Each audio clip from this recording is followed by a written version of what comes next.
Brianna Aldridge, Dom Tibbetts outside of Highmark Stadium where Rookie Minicamp is officially underway, which means, guys, Dom, I use this all day today. Okay, there's a lot of people that we haven't seen on this field before. Yeah, she's not the only one. I also have my little pocket roster sheet. These are great. Yeah. But you know who I didn't need this for? So Keon Coleman, right?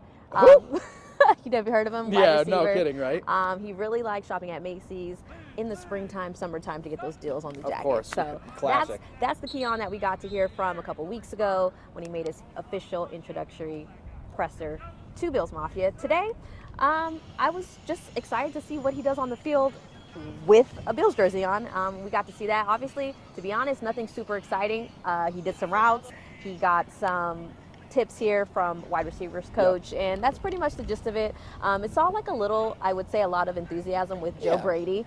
And he made a comment at the podium saying that I think I have a lot in common with Joe Brady, so I didn't really know where he was going with that one. But he said that Joe Brady has a lot of good jokes. Yeah. So that sounds makes perfect sense, yes. And just the energy and the love for football. So excited to see what those two are going to do this season. Yeah, and I think it's important, Keon is not receiving balls from Josh Allen, right? Like, Josh Allen's not out there playing quarterback for him. It's a couple UDFAs that they brought in. So before, people, watch some of the videos, what did Keon do? He didn't really do anything.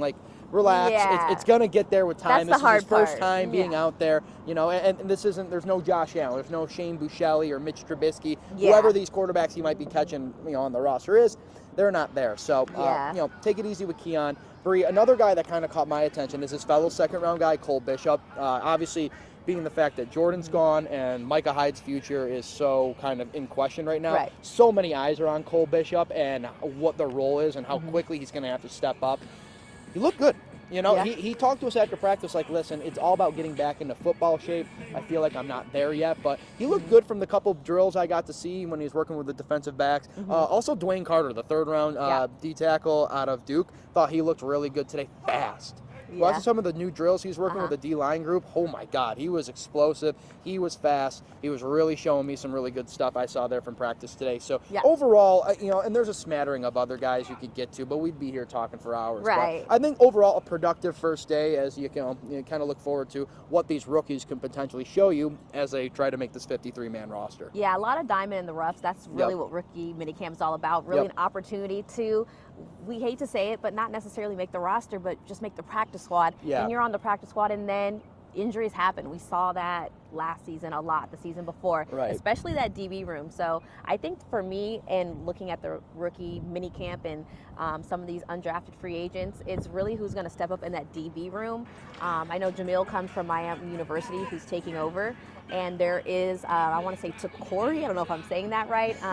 When there's that connection, that has to come into play at some point. Right. There's also a defensive tackle from Miami.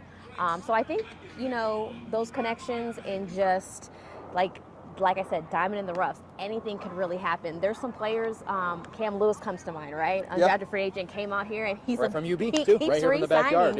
And he's getting play time. So there are going to be people that may have a story that catches Bills Mafia by surprise, and not the Keon Coleman who the cameras are on 110%. But looking forward to seeing what this rookie class will do for Bills Mafia this season. Anyone in particular, maybe from not who's all eyes on media right now, that's catching your attention? Yeah, it's I think because his dad, some of the eyes were on Frank Gore Jr. But Frank Gore Jr. was really funny. He actually, we were talking to him in the scrum after practice, and I think Sal Capaccio had asked him a question. He goes, "What do you remember the most about your dad being a Buffalo Bill?" And he goes, "I remember it being cold." And I was like, "Facts, brother. Facts. I get Big that." Facts. But then he's like, "But I also remember, what's that?" He's like, "I remember the shout song. How's it go?" And then he literally went, "Hey." Oh, he did a little performance. Right there. I missed that. The media already is probably on Frank Gore Jr.'s side here because, he understands. He remembers, a good amount of what, his dad was able to do here in Buffalo. Another, I think of, the local guys. I think of Joe Andreessen from Lancaster, who spent his grad year with UB, who we saw out here. Zed Williams. What a cool story. So this guy is out of Silver Creek High School down in Cattaraugus County. He played on the PLL and the NLL lacrosse circuits for the past couple years. He's now taking a shot to try to get on the practice squad 53-man roster. He's trying to make the Bills team in some form of capacity.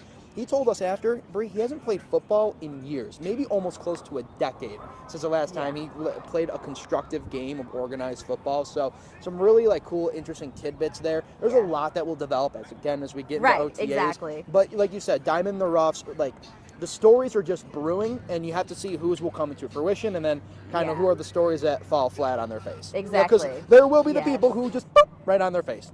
Each group has someone that I'm kind of interested to see. I know you mentioned hasn't played football in years. We also have a offensive lineman who's never played football. So. So many different stories. How can you miss Travis Clayton? I know. Spencer Brown. Big target. There's a potential of Spencer Brown, Greg Rousseau, and Travis Clayton in a locker room. I can't wait. You and I in every presser holding up. It's going to be great. It's going to be great. I'm looking forward to that. Really am. Yeah. So, short Queens and Kings empowerment. But that's us. Rookie minicamp. We finally got a taste of to see them. We're going to, that's going to be. We're back, Bree. We're back. We're so back. We're back. We're back.